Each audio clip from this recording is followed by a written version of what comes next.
上一世，就在我要跟白月光大婚之时，白月光竟与自己最亲的姐姐走到了一起。那处处依着我的继母，原来只是想要捧杀我，好让他自己的亲生女儿替代我的位置。知道这一切的我悔之晚矣，即便此时的我没有身孕，依旧被他们一股大火活活烧死在那后院之地。这里是哪？地府吗？小姐，小姐，你终于醒了。您好好的，怎么会在地府？别说胡话了。你是芍药，我还活着，这个场景好熟悉。对了，这一年我刚刚及笄，要被重新接回京都。既然上天给了我重活一世的机会，我一定断情绝爱，比那些恶毒的人更恶毒。小姐，你在想什么呢？对了，我觉得清代小姐可不是表面那么好，今天能把您推进池里，明天说不定能做出更加恶毒的事。上一世他发烧，就是因为半夏跟着来接他的姐姐清代出去玩，却被清代推进了池塘。事后他听信清代的蛊惑，说自己不小心掉进去的，结果外面就传半夏是个不折不扣的傻子，连路都走不稳。我知道了，芍药，谢谢你。以前我就该听你的话，不该不相信你，否则我也不会落到那般田地。芍药听到这话惊呆了，以前小姐都不准我说他们一句坏话的，今天怎么还会感谢我？此时来接半夏的继母正在跟乡下的几个堂叔堂婶说话。我呀最是心疼这小女儿，从小就没了母亲照拂，又被养在这乡下10多年不能见父，真是可怜了。谁说不是呢？当年算命先生说了半夏命中待克，克父克母，当初堂兄不信，可半夏亲母走后，也由不得堂兄不信，只能把半夏送在这小地方寄养。堂叔母特意看了看半夏继母惊世的表情，见她没有异样的表情，这才放下心来。谁说不是？这孩子命苦，以后我这做母亲的可得好好疼他。说完这话，金氏极快地掩盖住了眼眸中的不屑。堂叔母还以为金氏说的是真心话。半夏虽不是我的亲生女儿，可我从小就将她当成是自家女儿，该有的规矩、琴棋书画、诗歌赋诗样样不落，希望她这次回去一切顺利吧。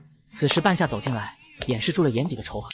母亲，女儿落水发热，让母亲担心了，是女儿之过。本以为这丫头在乡下会养得跟村姑一样，这怎么越发出色了？半夏，你终于醒了，身体还有没有哪里不舒服？你可是把母亲心疼坏了。金氏装模作样的去拉半夏，被半夏不可察觉的给躲开。堂叔母，都是半夏不好，你们千万不要责罚姐姐，我相信姐姐不是故意的。此话一出，在场所有人都愣住了。半夏，这跟你姐姐有什么关系？不要乱说。半夏立刻一副被人恐吓吓到的模样，小心翼翼地站在堂叔母身边。大堂叔看出端倪，脸色难看极了。半夏，你说实话，有大堂叔给你做主，别怕。是半夏的错，半夏不该带着姐姐去池塘边，可能姐姐也是不小心。半夏说到这里，故意停顿起来，然后看向金氏。够了，别说了，既然知道自己不对，以后像池塘边这种危险的地方别去了。果然还是将所有的责任都推给了我呀。要知道在古代，这女子的名声多么重要，果然前世的好都是捧杀呀。堂叔看着半夏可怜兮兮的模样，顿时气得要命。半夏，你失足落水，给人留下痴傻的形象，这可是会影响到家里姐妹说亲。你说说，你怎么就那么不小心？半夏知道，堂叔虽然表面是责怪他，实际上是给半夏找了一个说出真相的台阶。堂叔，谁说我是失足落水的？是清代姐姐不小心推我下去的。金氏顿时半夏，饭可以乱吃，这话可不能乱讲，身为妹妹损坏姐姐的形象可是淑女所为。半夏立马跪下了，委屈道：母亲，是女儿不对，女儿不该说的，就算女儿死了也不该说的。这句话再次将金氏推上风口浪尖。这是什么母亲？女儿被人差点害死，还不让说出实话，真是恶毒。你这会在外面偷偷看着的清代恨不得出来撕碎了半夏。不对呀，我怕啥？当时又没人看见我们，我可以反驳的呀。清代大着胆子直接走出来。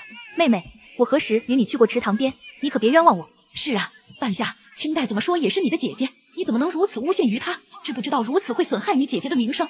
有没有问一下府里的下人便知，府邸那么大，总有1-2个看见的。这下清代慌了，如果问出来，他岂不是被落实了残害妹妹的罪名？他立刻道：等等，母亲，我就是不小心被石头绊了一下脚，才意外把妹妹推下水的。我看看这话说得多好，恶毒变成意外，还真是能言善辩啊。金氏故作生气的模样。既是意外，你当时为什么不说？母亲，我害怕极了，我不敢说。母亲，我错了。我就知道会是这样，单凭这事也没办法掰倒他们2人。罢了，以后再找机会吧。到了晚上，半夏让芍药将屋内的所有门窗都关上，自己则坐在镜子前折腾了半天。小姐，清代小姐是都京的第一美人，这是任何人都改变不了事实。您即使再折腾您的脸，也不可能变好看了去啊！说什么都京第一美人，背后全是可怕的骗局。小姐，您在说什么啊？芍药怎么一句话都听不懂？半夏没说话，只是默默地摸索着撕下了自己的面皮。喋喋不休的芍药不可思议地睁大眼睛。小姐，你太好看了吧，就像画里走出来的仙女。怪不得他们前世如此记恨我，还要让我早晚都用继母给的美颜膏。半夏想通了一切，才缓缓将面皮又贴上了自己的脸。哎呀，小姐，你这么好看，怎么又遮住了？这面皮可是我当众揭穿他们母女假菩萨的脸面，现在可要好好保护。对了，这事不要说出去。芍药明白了，一定不会泄露。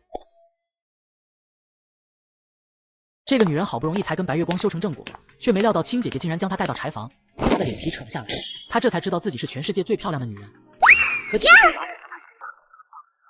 当他一睁眼，就发现重生回了被恶毒继母带回都京之中的那一天。只听一声剑鸣，马儿受惊一般的疯狂奔腾，然后就听见继母娇心急道：“啊，快！我女儿在那辆马车上，快救人了！女儿要出了什么事，我也不活了。”但凡谁听到这句话都会被感动，但是半夏丝毫不为所动，因为这就是继母的阴谋。此时芍药在马车上受尽颠簸，吓得直接哭了出来。小姐啊，怎么办？怎么办啊？别急，我们死不了。话音刚落，才归来的小将军君寒就跳上了那受了惊吓的马背上，硬生生的将马控制了下来。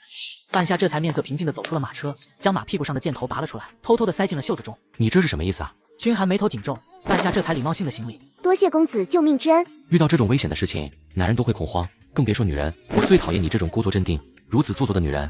早知道我就不救你了。谁知半夏理都不理他，直接迈着平稳的步伐走了，与旁边吓得腿软的芍药刚好形成了鲜明的对比。哟呵，这竟然真的没有害怕，有意思，有意思。此时另一边马车上的清代气的眼睛都红了。都这样了，那小贱人都不死，真是可恶。金氏见状连忙看看车外有没有人，然后才小声安慰道：“急什么？既然他都回来，有的是办法让他死。娘，你说他怎么就那么命大？命大，在娘的手里，就算他变成孙猴子，也飞不出娘的五指山。你看他那几个废物哥哥就是明显的例子。”听到这里，清代才满意的笑了。那3个废物迟早要死，以后这侯爵之位只能是我亲小弟的。在母女两人的筹谋中，马车缓缓停在了都京王府之中。清代一进去就显得活泼万分，直接搂着高座之上的老人撒娇：“祖母，祖母，孙女好想你呀！”一路颠簸，可是让我孙女受累了。娘，她累什么？一路上有马车，又不用她走路，更何况接自己的妹妹回家，怎敢说累？半夏站在厅上，看着他们欢笑言语，仿佛自己就是个外人，跟他们格格不入。老侯夫人这才看向半夏问道：“你就是半夏？”前世半夏第一次回来，听金氏说祖母年纪大了，喜欢热闹，喜欢吃大鱼大肉，喜欢穿花红柳绿，所以他为了讨好这个祖母，一一照做，却惹得祖母越来越讨厌自己，甚至到最后都不愿意看他一眼。这一世我绝对不能这么傻，我刚回来跟祖母没有那么亲近，用清代那样的套路亲近肯定不行。对了，老人多悲情，我先得到祖母的同情再说。半夏想着，直接扑通一声跪在地上，不停地磕头。祖母，孙女不孝，多年不能在您身边伺候，孙女给您磕头谢罪了。本来开开心心的老侯夫人，被半夏突然的磕头声给弄得心头难受极了，她连忙将半夏扶了起来。快起来，我的乖孙女，你这是何苦忧？孩子，这些年可是委屈你了，可怜哟。老侯夫人说完，就指着要侯道：“快看看，那是你的父亲。”半夏看向坐在老侯夫人下手的中年男子，活脱脱的一个中年美大叔。他微微屈了屈身子道：“半夏给父亲请安。”药侯赶紧拉住要跪地磕头的半夏：“孩子，别磕头了，这么多年在乡下，有没有怨恨爹爹？”上一世同样的问题，他心里埋怨，所以不回答。金氏也故意说父亲不喜话多之人，让他少说话或者不说话。可现在的他不会再像以前那么傻，所以他朝药侯摇了摇头：“爹爹是半夏的爹爹，半夏永远都不会恨爹爹的。半夏也知道爹爹是为了半夏好，半夏心里都知道。”半夏突然开口，这下可把金氏给气坏了，但侯爷却感动的不行：“好孩子，真是好孩子啊！”老侯夫人也点头附和着道：“这孩子虽然长在乡下，却没有染上丝毫乡下尘土的气息，好。”可此时老侯夫人身边的王嬷嬷却低声提醒着老夫人道：“夫人，这五小姐怎么跟小时候长得完全不一样了？”老侯夫人自然也看了出来，不过也没多想，女大18变，跟小时候不太像也没什么。此时也正好到了午宴的时间，金氏看了看众人，这才故意道：“哟，这妹妹都回来了，家里的哥哥们去哪里了？”果然，药侯的面色瞬间低沉下来。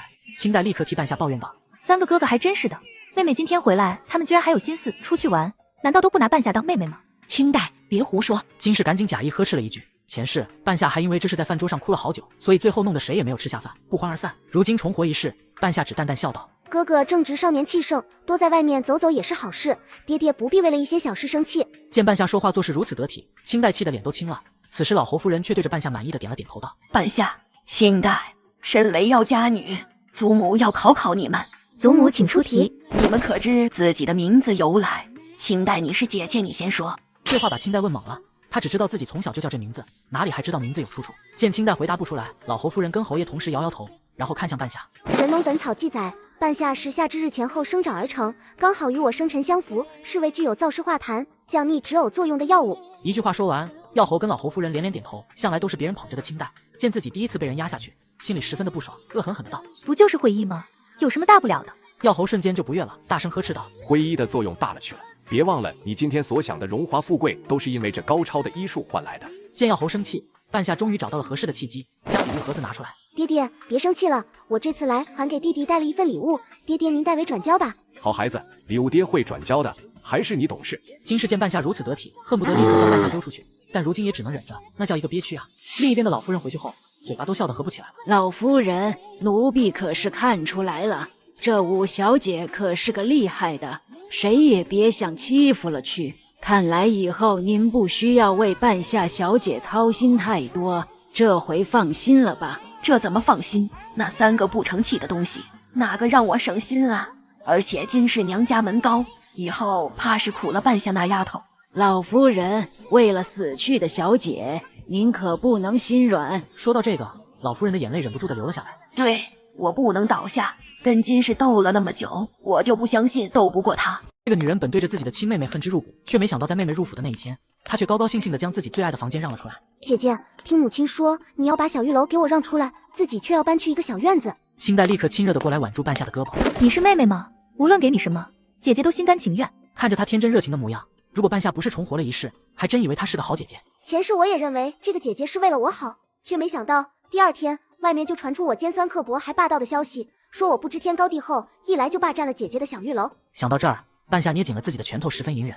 此时看到这一幕的药侯非常开心，他夸赞夫人，这事办得好，为夫甚是欣慰啊。这半夏从小在乡下受了不少委屈，这次回来，好的当然都要留给半夏。药侯满意的点点头，半夏却一脸为难，突然跪在地上不起。半夏，你这是……这一举动让人很是费解，那些个下人也纷纷看了过来，不明白这五小姐是怎么了。父亲、母亲，女儿知道你们是为了半夏好，可若是半夏真的住进来了，那不知情的外人该如何想女儿？会不会说我抢了姐姐的住处，以后女儿还如何做人？一句话点透问题关键，药侯这才注意到问题所在。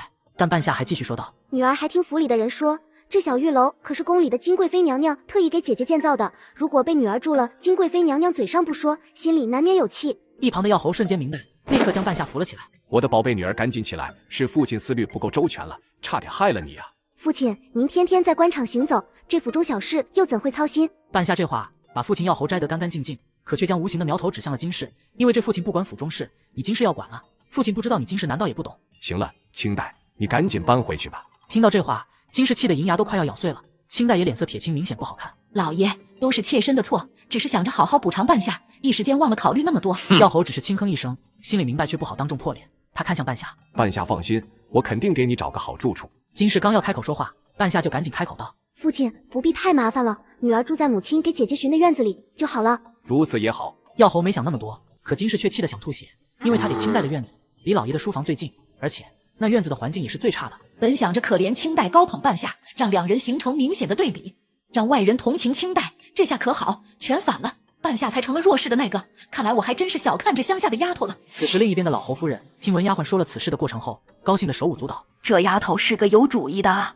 可比她娘强。笑过之后，老侯夫人突然严肃地看向丫鬟香竹：从今天起，你去伺候五小姐，你发誓用你的命来守护她。听到这话，香竹扑通一声直接跪下，十分认真的道：香竹知道老夫人的意思，老夫人，香竹发誓此生必用自己的生命去保护五小姐，即使死也要护五小姐周全。去吧，去吧。见香竹离去，老夫人这才从枕头底下偷偷的拿出来一个牌位，开始哭。王嬷嬷看着心里难受，对着牌位道：小姐，你看到了吗？你的女儿长大了，她很聪明有主意，不会再让人欺负了去了。与此同时，此时半夏也推开了布满灰尘的半圆木门，只见院子里乱得根本下不了脚。芍药嫌弃的捏了捏鼻子：小姐，没想到这里这么破，乞丐都不愿意住。破吗？少了一块砖还是残了一块瓦？虽然没少，但是这里又乱又旧，而且离正门又远，想去外面都要走好久。进去看看吧，你以后就知道住在这里的好处了。果然，当他们推开屋内的门后，里面的东西摆放得井井有条，还全都是价值不菲的桌椅。芍药都看得惊呆了。小姐，那外面一片荒芜破旧，脏乱不堪，还杂草横生，没想到这屋子竟然布置得如此精致典雅。这本来就是给清代准备的，又怎会平凡？外面的都是迷惑世人的假象罢了。芍药懵懂的点了点头，只知道清代不是个好人。对了，小姐，其实外面只要收拾一下也挺好的，别动，至少这几天不能动。放心，自有劳力前来干活。此时王嬷嬷就带着香烛开门走了进来，脸上还带着慈祥的笑意。五小姐刚刚归来，不知这府里的规矩，老夫人特意赐下香烛来伺候五小姐。香烛立马跪在地上认真道：“还望五小姐收下香烛，奴婢自当尽心极力的伺候小姐。”半夏看到香烛的片刻，眼眸中瞬间闪出了些许泪光。上一辈子我因为跟祖母不亲，又被金氏挑唆，还一直认为香烛是祖母的眼线，可没想到后来香烛为了救我，反而被几个男人玷污，白白送了性命。王嬷嬷看着半夏的表情不太对，赶紧问道：“五小姐，你怎么了？”半夏立马回神，赶紧将香烛扶了起来。以后就留在我身边吧，但不许动不动就下跪，我这里可没有这个规矩。王嬷嬷安置完香烛就回去了。深夜，当所有人都已经休息时，装睡的半夏猛地睁开了眼睛。今天夜里会发生一件大事，我的三哥哥很有可能会双腿残废，我必须得阻止这件事。半夏立刻起身走到了隔壁的书房，身负武艺的香烛也连忙跟了上去。小畜生，真是小畜生，招惹谁不好，非要招惹都京小霸王梅子初，他老子都管不了他，让我怎么管？就知道那老三会上套。金氏心里十分高兴，不过他还是假意道：“老爷，就算儿子再不争气，您也不能不管苍竹啊。这孩子要是有个3长2短呢，那我也不活了。”这金氏装的真像啊！前生三哥哥被那小霸王给打断了双腿，不知道有没有这个金氏的功劳。哼！他直接推门而入，开口道：“爹，听说三哥哥出事了。”女孩子家懂什么？赶紧回去睡觉去。此时管家急匆匆来报：“好也不好了，这三公子输了100万两银子，怎么办啊？”药侯听着这话，肺都要气炸了。什么？那还愣着干什么？赶紧过去看看。这会儿没人顾得上半夏，半夏就静静地跟在药侯的身边，一起来到了一家有名的青楼。上辈子还没注意，原来这是天机楼的地盘。听说这天机楼是一个很大的黑暗势力，7国的国库加起来都不如这天机楼楼主1年的收入多，也不知道这天机楼楼主是谁。几人进了这里才发现，主桌的旁边已经围满了人，都在那兴致勃勃侃。你又输了，要么拿100万两银子，要么断腿，你自己选。苍竹手心额头都是细密的汗珠，他清楚药侯根本拿不出这100万两，但心虚的他只能号着嗓子乱喊道：“不可能，我怎么可能一直输？是你，一定是你抽老千！”谁不知道这小霸王最忌讳的就是抽老千？果然，这小霸王直接跳上了桌子，对着苍竹骂道：“你他娘的敢说老子抽老千！来人，给小爷将这泼皮货捆起来，看老子不扒了他的皮！”这个儿子调皮捣蛋就算了，竟然跑去最大的赌场，将父亲的老本输了个精光。就在他要被剁手剁脚之际，这个初生牛犊的小丫头却站了出来：“住手！怎么，这要加老三100万两白银的债，你要代还？”“没有啊，我穷，口袋比脸还干净。”众人一听，哈哈大笑起来，也不知道这女子哪来的勇气。梅子初挑眉道：“你这词倒挺新鲜。不过你既然是个穷鬼，那在这里装什么装？”半夏伸手拿起桌上的骰子一一看了看。你家法律规定穷鬼不能说话了，再说你这抽老千还不让人说。此话一出，吓得药侯也赶紧拽着半夏：“丫头不许胡说，这可是梅郡爷，他母亲可是长公主。”半夏却丝毫不怕。天子犯法与庶民同罪，更何况这梅公子也只是个郡爷。你这丫头还真是初生牛犊不怕虎，知不知道现在自己正在刀尖上行走啊？可本来还害怕的苍竹听到半夏的话，顿时底气十足。我就说嘛，赌来赌去怎么可能一直输？真是抽老千啊！此时的药侯气得不行，周围的人顿时大气都不敢出了。这恐怕只能请皇上出面才能解决了。是啊，谁不知道这都京小霸王倔脾气上来，亲爹都管不了，更何况这些不相干的人。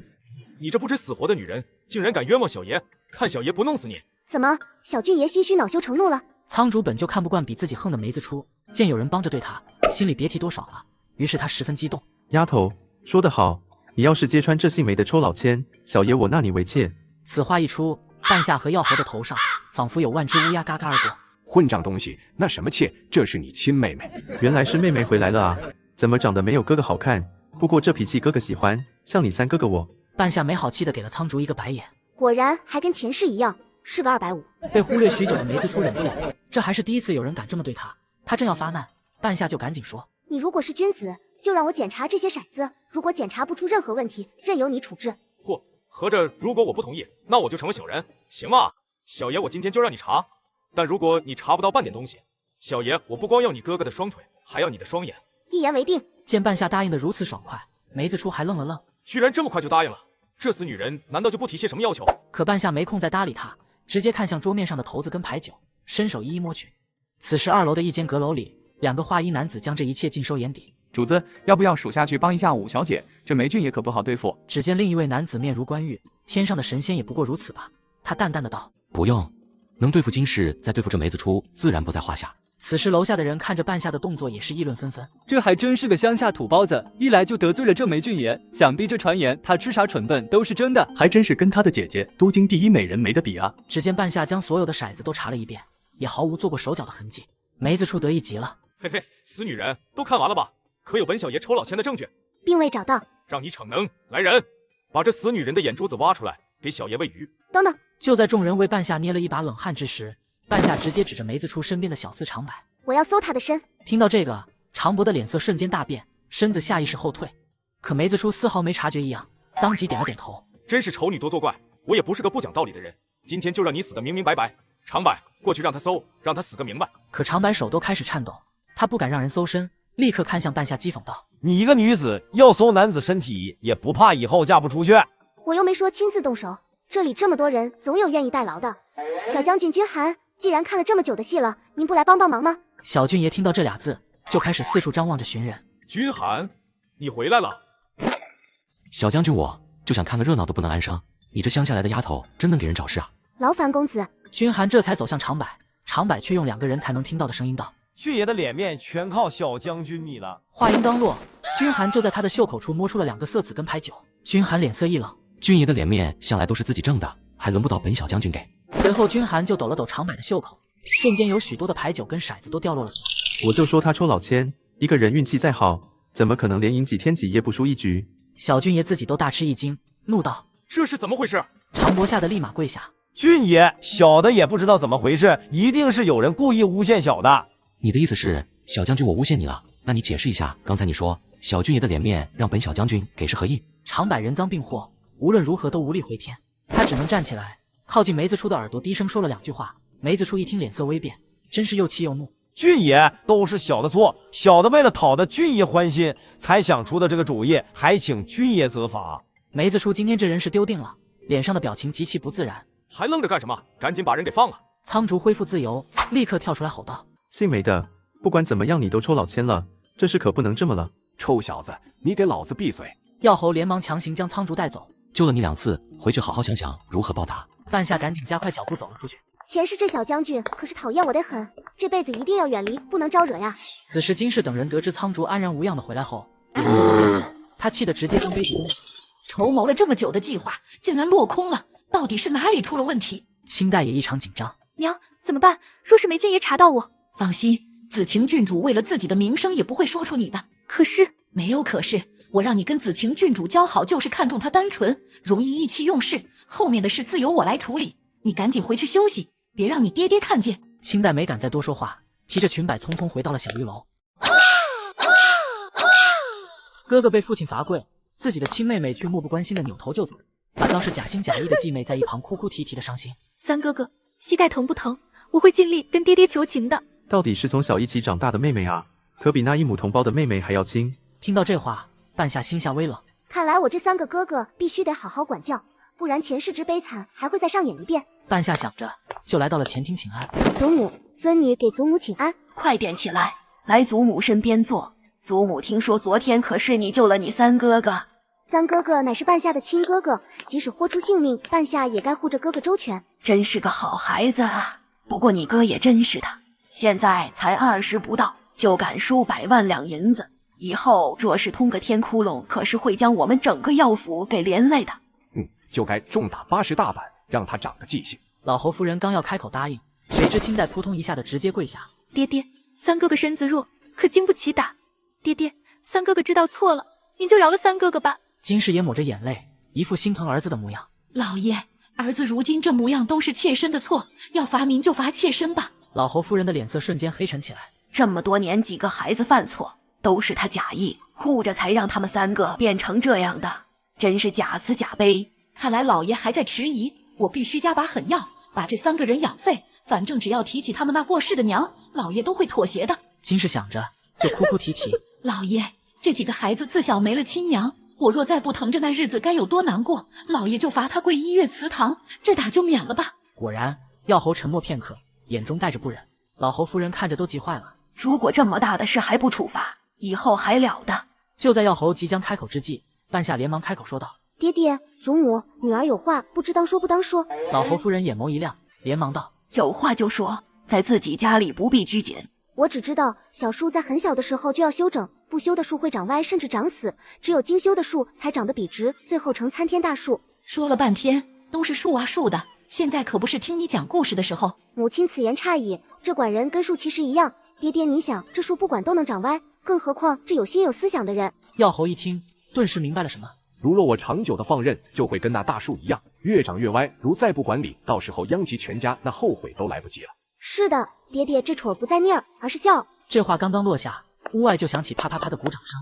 药侯立刻跑出去一看，原来是太子太傅光临寒舍，有失远迎，有失远迎了。好啊，好一个伶牙俐齿的小姑娘，要兄有女如此，真是好福气啊！老侯夫人握着半夏的手，低声道：“半夏，这可是太子太傅，也是长公主的夫婿梅小俊爷的爹爹。”半夏当然知道，前生三哥哥双腿被梅俊爷打断，这梅太傅上门赔罪，清代故意演了一番兄妹情深的画面，赢得了太傅的赞赏。前世我也因此被梅太傅十分不喜，只是没想到这一世梅子初竟然也来了。姚侯爷，真是对不起，我这小儿不懂事，差点酿成大错。梅某今天特来赔礼。药侯赶紧摆摆手道：“这小孩子闹闹无妨，何必梅太傅亲自前来？”说完，药侯爷就看向管家，面色不悦的道：“梅太傅前来，怎么不先禀报？这多失礼！”老爷，这是属下失职，还请老爷责罚。切，本来就是故意的。今世这是故意要让梅太傅看到母女两人的情感大戏，好赢得一个好名声啊！药侯爷此言差矣，如果不是管家疏漏，梅某今天又怎能看到这药家的好女好娇啊？听到梅太傅夸赞，这药侯爷都觉得面上有光，对半夏又多喜欢了几分。太傅妙赞，小女自幼长在乡下，能懂什么？半夏，快来见过梅太傅。半夏走过来，跟明媚的清代一比，简直就是一个在天一个在地。只是半夏站出来的瞬间，那周身沉淀的气质，让梅太傅都暗自惊讶了一番。你就是半夏，是个好姑娘啊！此话一出，金氏跟清代都有些妒忌，清代直接沉不住气的走上前去，挡住了半夏。太傅伯伯，半夏妹妹是小女跟母亲从乡下接回来的。切，你这副小家子的模样，根本上不得台面。果然，梅太傅有些尴尬。那什么，你这大女儿挺活泼的。老侯夫人趁机赶紧道：“梅太傅前来是贵客，岂能在外面一直站着？快里面有请。”几人这才反应过来，赶紧入堂屋坐下。梅子初趁机多看了两眼这乖乖的半夏，现在这么怪甜，根本跟昨天那个赶好揭穿自己的女人不像啊！看到这一幕的清代气得要死，赶紧迈着碎花小步走过去。小俊爷，昨天哥哥冲撞了俊爷，金代代替哥哥给小俊爷赔个不是。你挡住爷我的视线了。我可是都城第一美人啊！这梅俊爷看到我居然没有任何神情变化，不行，一定是他还没发现我的美。清代想着，故意将自己的脸抬起，露出那双水汪汪可怜好看的眸子。是清代不好，不知道怎么惹到梅俊爷了。清代越是如此，梅子初越是反感。他没好气道：“你自己都说你不好了，还不赶紧让开？不知道挡住小爷了吗？”清代顿时被说得没脸，药侯脸色难看，呵斥道：“还不赶快退下！杵在那干什么？”清代向来被娇惯着宠着长大，还是头一次受到如此侮辱，他直接哭着跑了出去。半夏轻轻皱起眉头，前世这梅子初可是爱清代爱得死去活来的，这一世到底怎么回事？半夏正想入非非，就听梅太傅道：“看看我这孩子也是被惯坏了的，跟你家的三子不相上下。这梅小俊爷乃是青年才俊，岂是我那些不成器的小子能比的了？再者，小俊爷自有长公主照拂，又有皇上龙宠，太傅何必操心啊？”听到父亲这话，半夏没忍住笑了一下。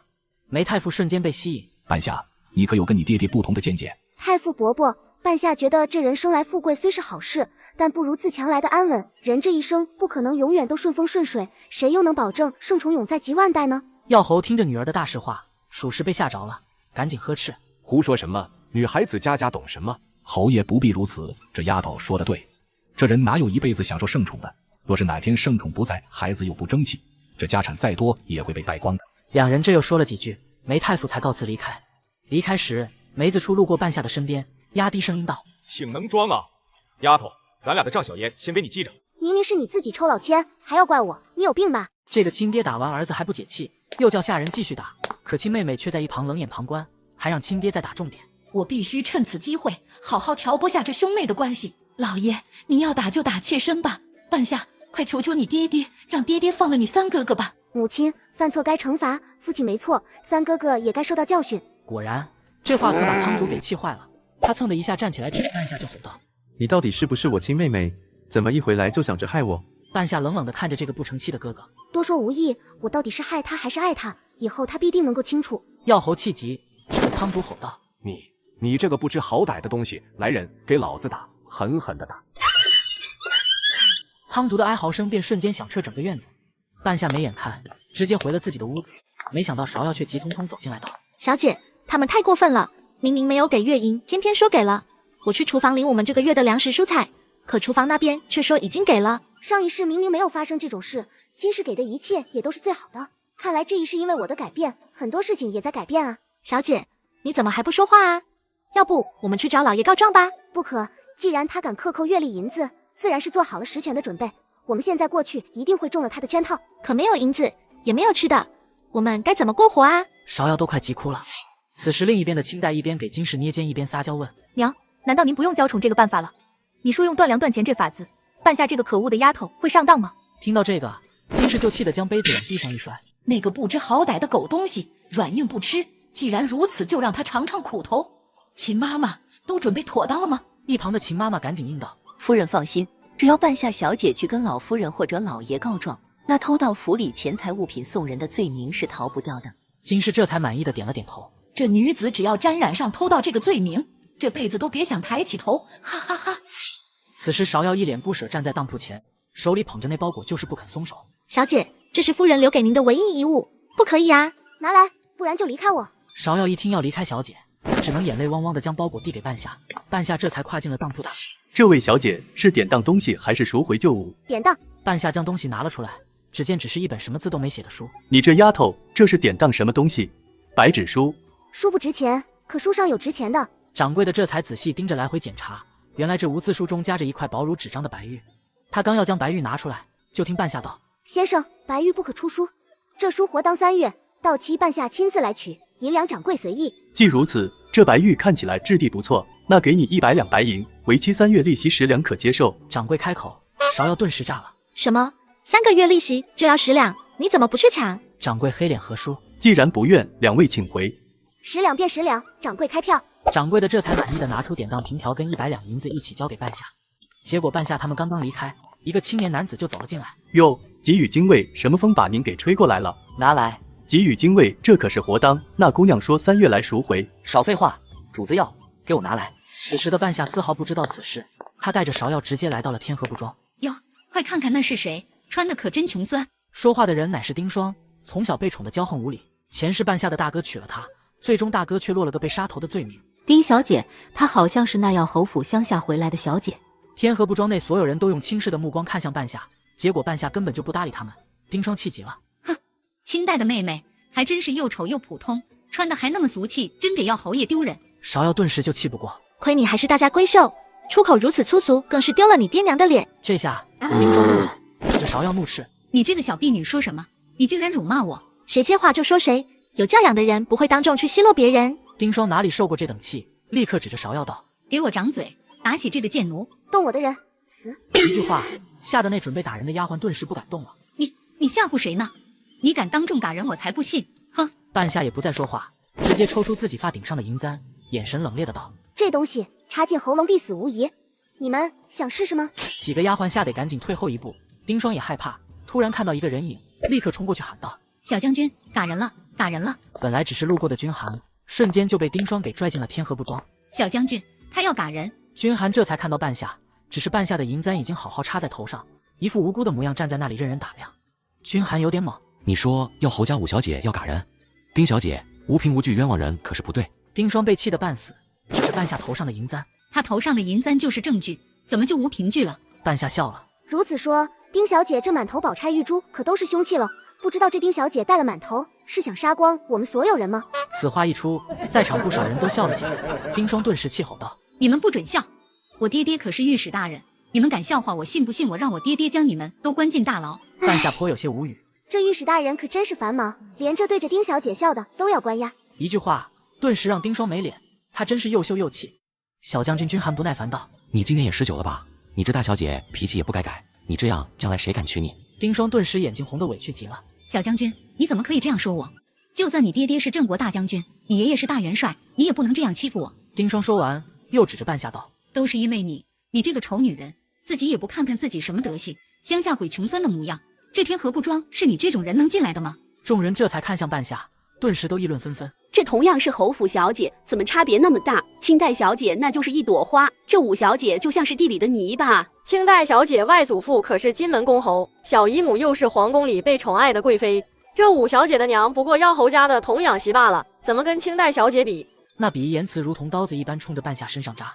丁双终于觉得解气。那清代小姐跟我可是闺中密友，那模样跟品行简直甩出这五小姐几条街，不是一个娘生的差别，就是那么大。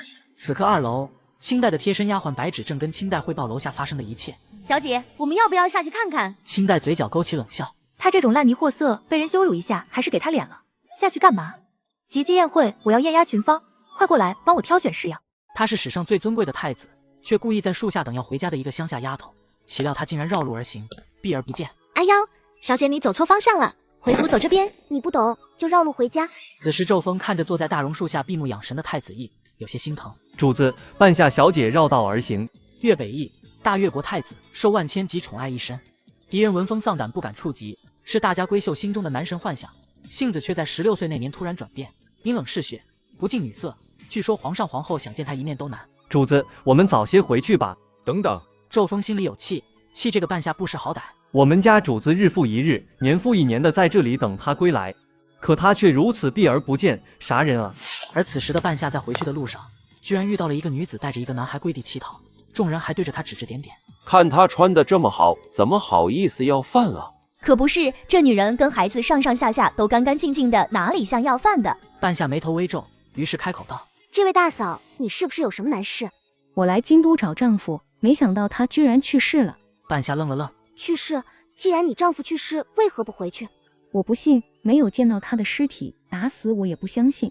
这女子的倔强让半夏想到了自己，他叹口气道：“我这里还有40两，你拿着。”瑶瑶瞬间就惊了：“小姐，不可以，这些是我们全部的家当啦！”周围人也纷纷劝说道：“这位小姐，40两可不少，就这样给出去，被人骗了就可惜喽。”面对众人的质疑，那女子一句话也没有说，倒是她旁边的小男孩生气了，冲着众人吼道：“我娘不是骗子，不是骗子！”半夏看着这小男孩，内心闪过一抹心疼。前世我也曾孕育过一个孩子，只是那孩子还没出生就嘎了。想到这儿，半夏就无比痛恨他自己的愚蠢，要信那太子义的谎言。好，我相信你娘不是骗子，乖，没事的。那女子看到半夏如此，挺直的腰杆终于弯了下来。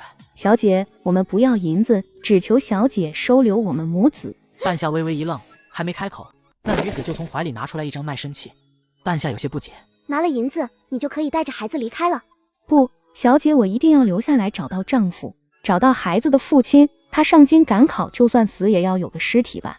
半夏明白了，她愿意卖身，为的就是寻得一个安稳之处，然后等她的丈夫归来。好吧，那你们先跟着我，等以后有机会再将卖身契还给你们。不过我家里有些复杂，你要小心行事。听半夏如此说，女子点了点头。对了，你叫什么名字？秦若柳。听到这3个字，半夏身子瞬间停顿了下来。居然是他！前世他只用了短短3年，便将经营的店铺遍布都京。只是他那中举当官的相公迷恋上烟花女子，最后还夺走了秦若柳所有的积蓄和店铺。秦若柳状告无门，只能带着儿子投河自尽。半夏想了想，也没多说，直接带着几人回到了院子。此时那些下人却在议论纷纷，这3少爷被打的都只剩下一口气了，这5小姐还有心思出去？可不是，我们夫人跟4小姐并非3公子亲生，还如此心疼探望。这5小姐明明是嫡亲妹子，却不闻不问，要不怎么传闻她刁钻刻薄？这3少爷挨打，可是这5小姐挑唆的。半夏当作没听到，那些议论纷纷的下人立刻停下闲话干活。小姐，他们太欺负人了，你明明是好心。非也，路遥知马力，日久见人心，有些事不急于一时。秦若柳看在眼里，记在心里，同时明白这5小姐在府里似乎也不是太好过。此时半夏的二哥梁江突然冲了过来，你给我站住！半夏看到梁江，眼眶都有些微湿。上辈子二哥哥为了给我弄最珍贵的南海红珊瑚礼物，还背负上了盗窃之名，被人抓走，落得名声狼藉，进入牢狱。我却被清代挑唆，还记恨他来晚了，好在我还有弥补的机会。半夏微微弓了下身子道：“你应当是半夏的二哥哥梁江吧？”你怎么知道？你见过我？这是第一次见，不过如此帅气的人，肯定是我的二哥哥。梁江听得美滋滋的，心里却有些疑惑。按照清代跟3弟的描述，这小妹应该就是个张牙舞爪、心思恶毒、狠心泼辣的村姑，可她怎么看着不一样？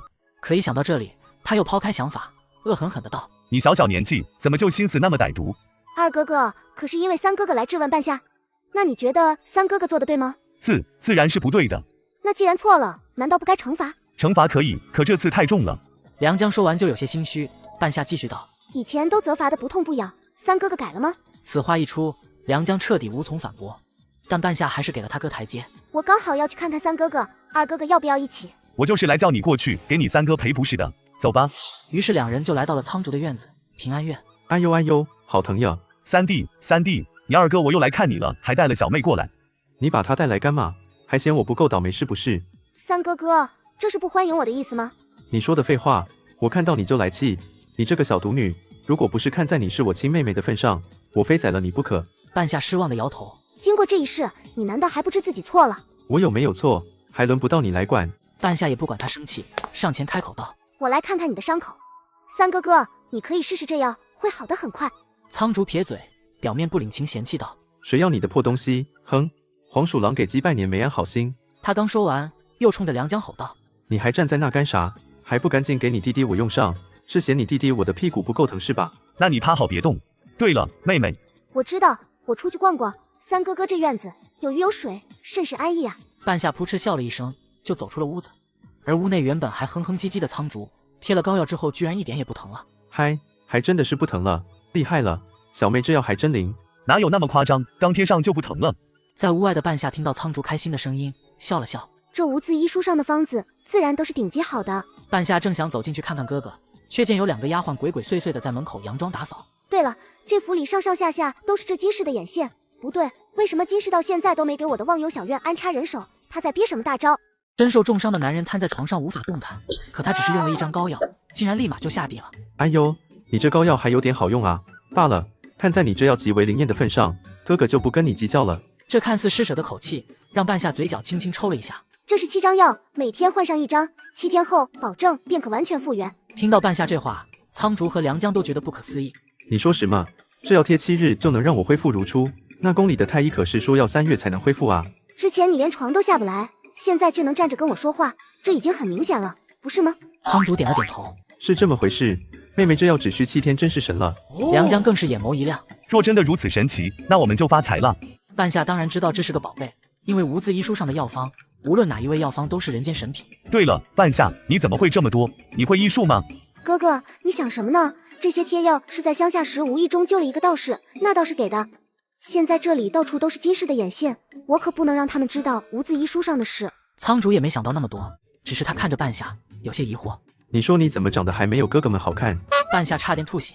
虽然几个哥哥模样如此英俊，可如此说出来就太自恋了吧？哥哥们随了爹爹，自然是极好的。可你也不像母亲，母亲那可是美若月宫里的仙子。听说当年母亲在这都京皇城可是风靡一时啊。听说娘亲的确美得让人无可挑剔，只是后来药家有难，这娘亲没有娘家助力，无奈才让母亲嫁进来。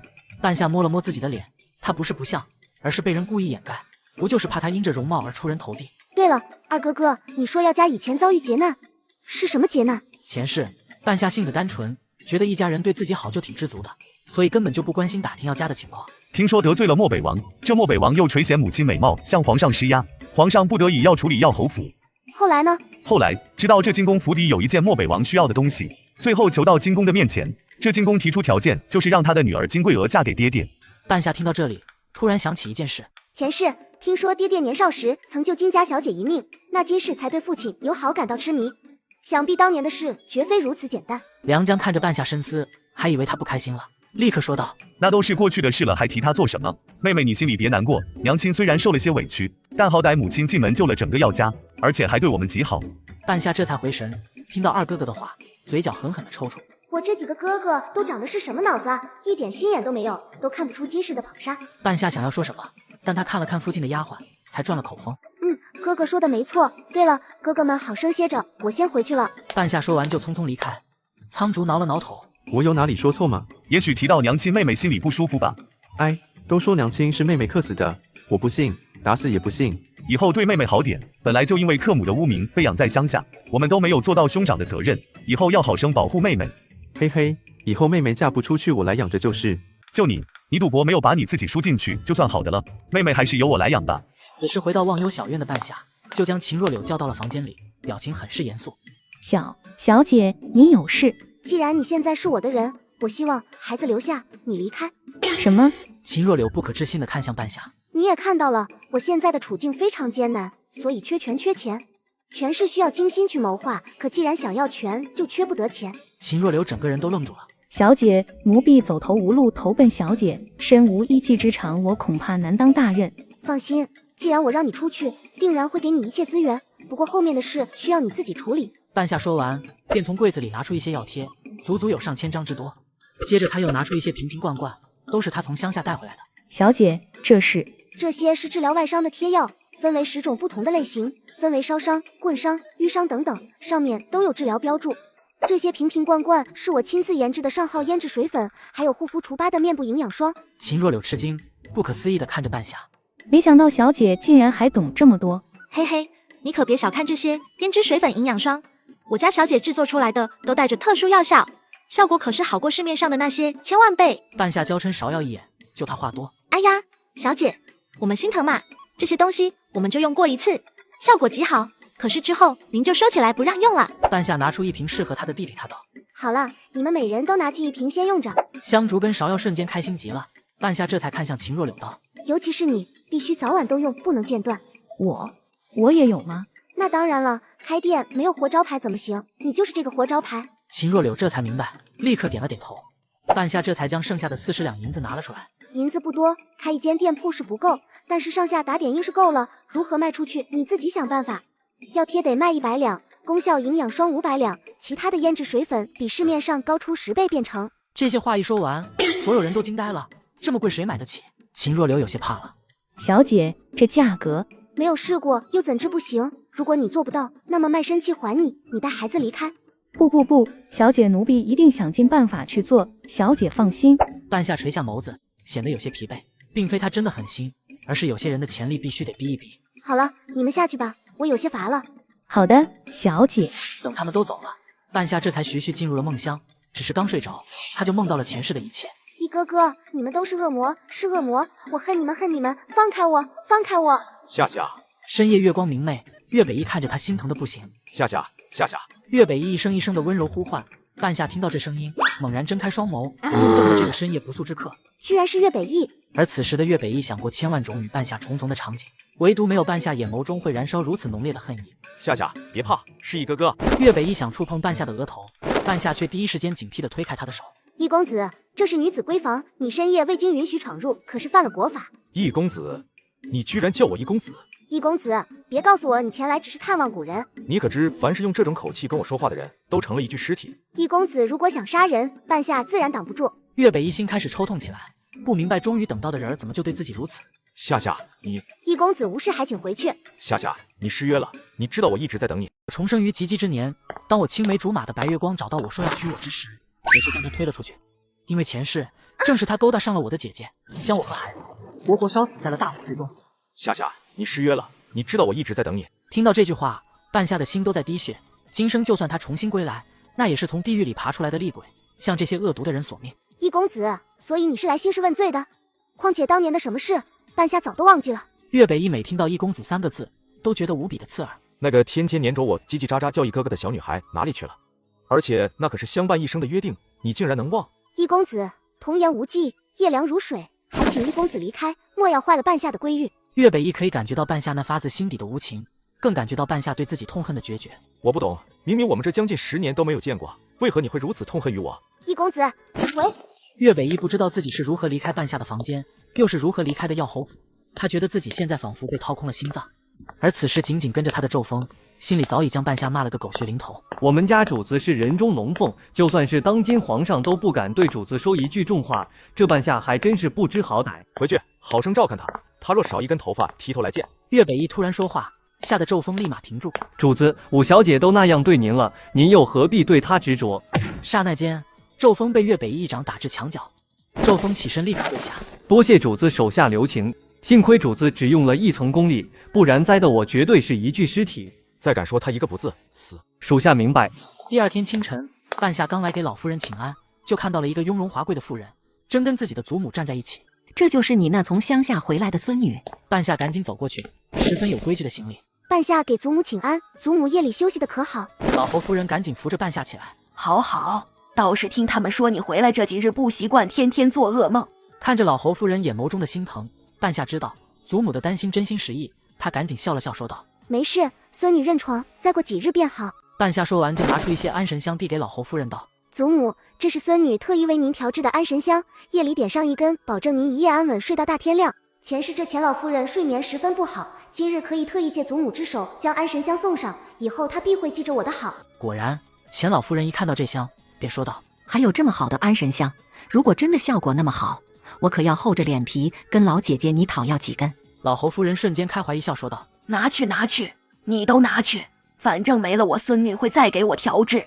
对了，半夏，这可是钱公爷的夫人，皇上钦点的诰命。”半夏赶紧行礼：“钱老夫人好。”我跟你祖母可是闺中密友，你大可不必如此多礼。钱老夫人赶紧扶起半夏，又冲着自己身后一个锦衣男子招了招手：“过来过来，这是你的半夏妹妹。”锦衣男子名叫钱少堂，是钱公爷的长子长孙，为人正直。记得前生这钱少堂凭着自己的才学成为朝堂中最年轻的丞相。半夏妹妹有礼。虽然钱少堂很是有礼貌，但他眼中的鄙夷却是不少。半夏看到了也不生气，因为这正是他打扮了一早上想要的效果。钱哥哥好，半夏刚刚从乡下归来，什么都不懂，还请钱哥哥多多教导。看看你这孙女，小嘴就是会说，我呀都恨不得将她接到我家去。钱老夫人这么一说，老侯夫人不乐意了：“这可不行，想要孙女让你儿媳妇给你生去。”哎呦，我说老姐姐，你这不是揭我的短？明知道我一辈子没有生出个闺女，我那些个儿媳妇生的也都是儿子，你还拿这话来堵我？老侯夫人闻言哈哈一笑，道：“那也不行，反正我宝贝孙女可不让。”两人边说就边走向外面的大厅。此时钱老夫人低声提醒道：“丫头是个好闺女，可这穿衣打扮可得好好教导。”老侯夫人停顿片刻，看了一眼十分俗气扎眼的半夏，若有所思。此时的金氏得到消息，连忙带着清代赶了过来。老夫人，清代见过老夫人。起来吧，又不是第一次见，不必这么多的规矩。老侯夫人脸上笑容不减，可当清代故意跟半夏站在一起时，众人的眼光全都聚集在了清代身上。金氏得意地看着自己美貌的闺女，看这半夏拿什么跟我的闺女比？半夏将众人的神色尽收眼底，嘴角勾起了冷冷的弧度，笑够了，也该哭了。于是他不紧不慢地走进金氏。母亲，之前就听哥哥说母亲极好，特别宠爱我们兄妹，给我们准备的衣服都是极好的料子。半夏不敢辜负母亲的心意，就将最好的穿了出来。半夏的话还没有说完，金氏的笑容就已经垮了下来。本来还在气半夏胡乱穿着不懂事的老侯夫人，听到半夏的话，瞬间心里舒畅了。她故作震惊的道：“五丫头，你说这衣服是你母亲准备的？”半夏立刻天真的冲着钱老夫人点点头：“老夫人，母亲可好了，总是把最好的留给我们兄妹。就是哥哥那天输了100万两银子，母亲都舍不得让爹爹责罚。”老侯夫人眼神里全是对孙女的赞赏。好一招以其人之道还治其人之身了，这种捧杀也让金氏好好尝尝这滋味。而此时的钱少堂才终于用正眼看向半夏，仿佛看到有趣的猎物一般。相比较清代这个花瓶来说，还是这半夏有味道啊。大厅内的众人更有心思，这可把金氏气坏了。清代到底沉不住气，直接就站出来指责半夏：“半夏，母亲那是心疼你们，你怎么还如此来说？”半夏立刻一副受了委屈的模样：“姐姐，半夏就是想让大家都知道母亲的好，半夏不知道哪里错了。”清代听到这话，气得差点跳脚，恨不得上去撕破半夏那张脸，可是自己竟然反驳不出一句。就在气氛极度尴尬之时，老侯夫人赶紧道：“这母亲太慈其实也不是什么好事，我这儿媳妇就是太善良了。”钱老夫人岂能听不出这话是讽刺，只是她毕竟是外人，于是便告辞道：“老姐姐，这请帖我可是送到了，3日后你一定要来赴宴。”钱老公爷大寿，我当然要去凑这个热闹。对了，这安神香带上，我孙女的医术还可以。而此时大厅外的门口处藏着2个鬼鬼祟祟的人，正是苍竹和梁江。妹妹明明是夸赞母亲，母亲为何生气？总感觉哪里不对。你真的觉得母亲对我们很好吗？的确好，什么都依着我们，什么都让着我们。就是好的太过，好的太不真实。被梁江这么一点拨，苍竹瞬间也感觉出些许不真实。他本是京城最娇气的侯府千金，亲爹疼后娘宠，可却穿着一身土里土气的打扮见客，这可把后娘气得直接走了。此时老侯夫人才终于扬眉吐气的松了口气。这口气我忍了10几年，真没想到五丫头是个争气的呀。是啊，半夏小姐用的这招太好了，既当众夸了金氏，揭穿了她捧杀的事实，更让她憋着反驳不了。最重要的是，以前不能从咱们嘴里说那金氏的不是，因为会招人画饼。现在呀，让钱老夫人知道的事，恐怕要不了几天，整个都京都知道了。知道，早该知道了。幸好当初半夏小姐养在外面，不然恐怕跟那3个混头一样，被宠废了。此事发生的第2天，药侯爷下朝回来，就发了很大的脾气。半夏离药侯爷的书房很近，所以第一时间穿着昨天见客人的那身过去。爹爹，您这是怎么了？爹爹一定在宫里被笑话了，不然也不会动如此大的怒。不过我肯定得故意把这事再闹大点，不然又怎能让爹爹看出金氏的恶毒？果然，药侯爷一看到半夏的穿着，就想起在宫里同僚们背着他说的话，他顿时气得要死。爹爹，有什么事说出来，大家一起想办法，不要生气，可不能气坏身子。我女儿怎么就这么懂事呢？我以前还以为夫人是真的对她好，可要不是钱老夫人亲眼所见，否则我还被蒙在鼓里呢。原来这就叫捧杀，只可惜我这傻女儿根本就不懂这些恶毒的心思。半夏，你可曾怨恨爹爹？不知道我接她回来是不是个错误？可谁知半夏却笑着道：爹爹，半夏说过，爹爹所做一切都是为了半夏好，半夏怎会埋怨？乖孩子，以后母亲给你准备的衣物大可不穿，爹爹给你做主，以后你的衣物可自己准备。爹爹，母亲准备的不好吗？听说那料子可贵了。想到这里，药侯爷就气得要命，他自责地说道：是爹爹没有尽到一个做父亲的责任，让你受苦了。就在这时，金氏走了进来，没看清楚情况，他就问道：老爷，听说你在宫里被气着了，这是怎么回事？药侯爷看向金氏，眼神里仿佛有火在喷，他愤怒地问：夫人能够将清代打扮得得体大气，却将半夏打扮得如此，你是何意？金氏瞬间明白，这是闲话传了出去，老爷心里不舒服了。他赶紧装作一副受了天大冤屈的模样，哭抹着眼泪。老爷，妾身为了这个家兢兢业业，对待孩子们也一向公平。老爷如今听外面的人说些闲话，就来数落妾身，妾身冤枉啊！药侯爷最见不得女人哭，他看到金氏如此，竟开始有些心疼。此时半夏突然插了一句说道：母亲对我们兄妹都是极好的，好的都超过了弟弟跟姐姐。一句话再次让药侯爷醒悟，有哪个女人会对别的孩子比对自己亲生的还好？除非另有目的。我就不信金氏还装得下去。果然，此话一出，金氏怒了，指着半夏就骂道：你这克母的东西，一回来就挑拨我跟你父亲的关系，你说你居心何在？半夏瞬间流出眼泪，扑通一声跪下，伤心地说：半夏只是觉得母亲极好，所以才说母亲好话，并没有挑拨母亲跟父亲的关系。你还敢顶嘴？你再多说一句，信不信我现在就撕了你？半夏不敢再顶嘴，不停地抽噎着，那模样真是让人觉得委屈极了。药侯见状，气急怒吼道：够了，金氏，这孩子从头到尾都在说你的好，哪里到过你半句是非？金氏瞬间被药侯爷给吼醒，他这是被半夏给装进去了，中了他的套。只见药侯心疼地看向半夏道：半夏，你先回去，记住父亲跟你说的话。半夏这才委屈巴巴地离开，只是一出门完全没了委屈的模样。到底是10几年的夫妻，想要拆开不容易，不过至少现在让他们2人之间有了隔阂，以后的事推进的就更容易了。金氏，等着吧。此时书房内的金氏强忍住心中的脾气，好声好气的道：老爷，我也是怕你生气，所以误解了半夏。药侯坐下，接过金氏递过来的茶水，又狠狠扔了出去。他脸色黑沉的说道：你可知半夏的穿着已然成为整个都京的笑话？你说说你到底是何居心？金氏立即一副委屈的模样，小声说：老爷，我给半夏准备的衣物都是极好，他自己不懂得搭配，又怎能怨我？听到这话，药侯爷心里依旧不顺，他想了想又道：你常年纵容玉容生下的3个孩子，现在将他们宠成废物，难道你就没有一点私心？天大的冤枉啊！老爷，这玉容姐姐走得早，我也是心疼那3个孩子，所以每次他们犯错误都不忍心苛责。药侯冷哼了一声，看向金氏满是怀疑地说：难道你就没有替你儿子服食打算过，将我这侯爵之位将来传给他？所以你就宠坏玉容生下的那3个孩子？听到这话，金氏瞬间大哭起来。老爷，你怎么能这样想我？这孩子就算不袭爵，将来也有3个哥哥照应，我又何必去费那个心神？只是药侯爷现在无凭无据，全靠自己的猜测。金氏见药侯爷完全一副不相信的模样，立刻发誓道：冤枉啊！老爷如果不相信，妾身愿以死来立誓，妾身也可以让福实写下永不袭爵的文书。金氏说完，就将头往墙上撞，一副要死要活的模样。药侯爷立刻前去阻拦。好了，我相信你就是。听到这句话，金氏终于松了一口气，不过还假惺惺的道：我这就让人将福实从书院里接回来，让他写下不袭爵的文书。写什么写，还不够丢人的？见周围的下人听到声音都跑了过来，药侯气的甩袖离开。金氏这才松了一口气。回到房间的金氏一进门就看到了沉不住气的清代。娘，你真的不让弟弟袭爵？傻丫头，那都是客套话，否则为娘做的这一切不都白费了？可是娘，你为何还要说那些话？怪吓人的。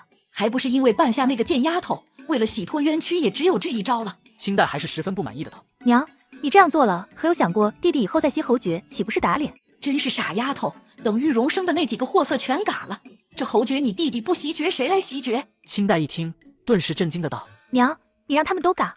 不过娘说的对，他们都该嘎，活在世上也是浪费粮食。与此同时，刚回到院子的半夏就看到两个哥哥直接踹门而入。你为何要挑拨父母亲的关系？半夏眼眸微冷，果然是两个傻哥哥呀。